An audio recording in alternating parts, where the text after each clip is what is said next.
మరి 3 రాత్రులు ఎందుకు చేస్తారండి? ఇప్పుడు 3 ముళ్ళు వేస్తాం కదా, ముడుకు ఒక రాత్రి లెక్కన 3 రాత్రులు. మరి అలాగైతే 7 అడుగులు వేస్తాం కదా, 7 రాత్రులు చెయ్యొచ్చుగా. ఇంకా నయ్యో ఎన్ని అక్షింతలు వేస్తారో అన్ని రాత్రులు ఇక్కడ పీల్చి పిప్పి అయిపోతాం. సర్లేండి, ఈ రోజు చాలా మంచి రోజే. సర్లే అన్నా కదా, ఎందుకని సర్లే చెప్తారు? నువ్వే కదా మొన్న గొడవ అయినప్పుడు మంచి రోజు చూసుకుని పుట్టింటికి వెళ్తానన్నా. మేము పుట్టింటికి వెళ్తే ఏం వస్తుందిరా మీకు? ఏం వస్తుందా? ఈ దసరా, దీపావళి, న్యూ ఇయర్ ఇవన్నీ మాకు చిన్న పండగలే. మీరు పుట్టింటికి వెళ్తారు చూసావా, అదే చాలా పెద్ద పండగ. మొన్న శ్రీముఖ అక్క నన్ను ఏబిసిడ్లు చెప్పమని అడిగింది. అడిగితే నేనేం చేసిన AGEH IJKLMNOPQRSTUVWXYZ అని చెప్పిన. అయితే శ్రీముఖ అక్క అడిగింది BFCD లేవు రా అని, అంటే రవణ దగ్గర ఉన్నాయని చెప్పిన.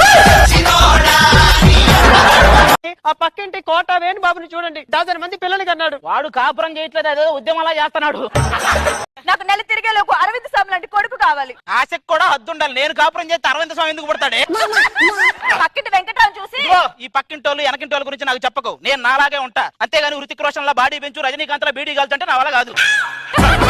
మర్డర్ చేయడానికి ప్లాన్ చేసింది నన్ను. అయ్యో, నన్ను చూసి అంత మాట అంటారండి. ఈ నాటకాలు ఆడకండి. ఒక వైపు షార్ప్ గా ఉంటే నైఫ్ అంటారు, అన్ని వైపులు షార్ప్ గా ఉండేదే వైపు. నాకు 2 పిల్లలు పుడితే వాళ్ళని సుమ్మగారి జీన్స్ పరుగు పంపాలనుకుంటున్నాను. ఇంకా నయ్యో 40 మందిని కానీ నాశనం అయితే స్టూడెంట్స్ గా పంపుతానల్లా. ఏం నాన్న శృంగారం వేరా, ఇప్పుడే లేచావా? చిచ్చి ఊరుకో నాన్న. శృంగారం అంటే ప్రతి ఒక్కడు చీ అంటాడు. దేశ జనాభా మాత్రం 120 కోట్లు ఎట్టించి వచ్చారో తెలియదు. అయినా ఇప్పటికిప్పుడు పుట్టింటికి వెళ్లాల్సిన అవసరమే వచ్చింది. మా నాన్నగారు నా మీద బెంగ పెట్టుకున్నారండి. కూతురుకి లంగా పెట్టలేదు కానీ బెంగ పెట్టుకున్నాడా వాడు? ఏమండి, చిన్న డౌట్. ఫస్ట్ నైట్ రాత్రే ఎందుకు చేస్తారండి? అంటే ఒకవేళ మొగుడు చుక్కలు చూపించలేకపోయినా ఆకాశంలో చుక్కలు చూసి సంతోషపడొచ్చని. మరి ఎంత 70 రూపీస్ అనా? అవునా? మరి షేవింగ్ ఎంత అన్న? షేవింగ్ కు 50. అయితే 50 రూపాయలు తీసుకొని నెత్తికి షేవింగ్ చేయనా?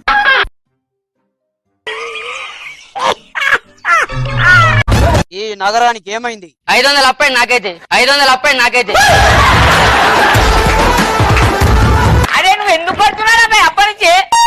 ఏమంది అంటే నా గురించి నేను చెప్పుకుంటా, నీకేమంది రా?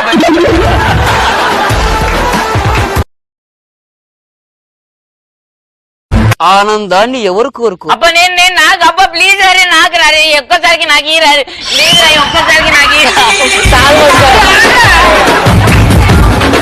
ఎవరికి పోవాలి ఏం కావాలి? ఆనంద్ గారిని రమ్మన్న కబడ్డీ ఆడినప్పుడు నువ్వు కోరుకున్నావు, ఈసారి నేను కోరుకున్నా. అమ్మ మనశాంతి వండుకోలేరు. హలో ఏడున్నారా గుండుగా? ఇంట్లోన్నారా? బొచ్చుగా బొచ్చుగా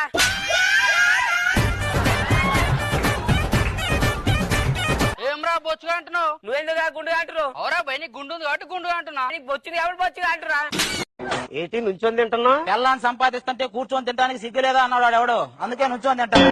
మీకు గాని నిజంగా గాని ప్రేమ ఉంటే ఏమండి, ఈ చీరను చూస్తే మీకు ఏం గుర్తొస్తుంది? దానికి నేను ఖర్చు పెట్టిన 20,000 గుర్తొస్తుంది.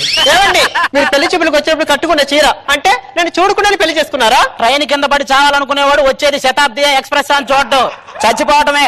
ఏదైనా వెరైటీ కూర చేయమంటే మల్లెపూల వేపుడు చేసిందండి మొన్న. ఏమండి, చూస్తుండండి, 1 నెల రోజులు నా చేతులారా మీకు వంట చేసి వడ్డిస్తాను. ఏమిస్తారు? LIC వాళ్ళు నా ఇన్సూరెన్స్ డబ్బులు నీకు ఇస్తారు.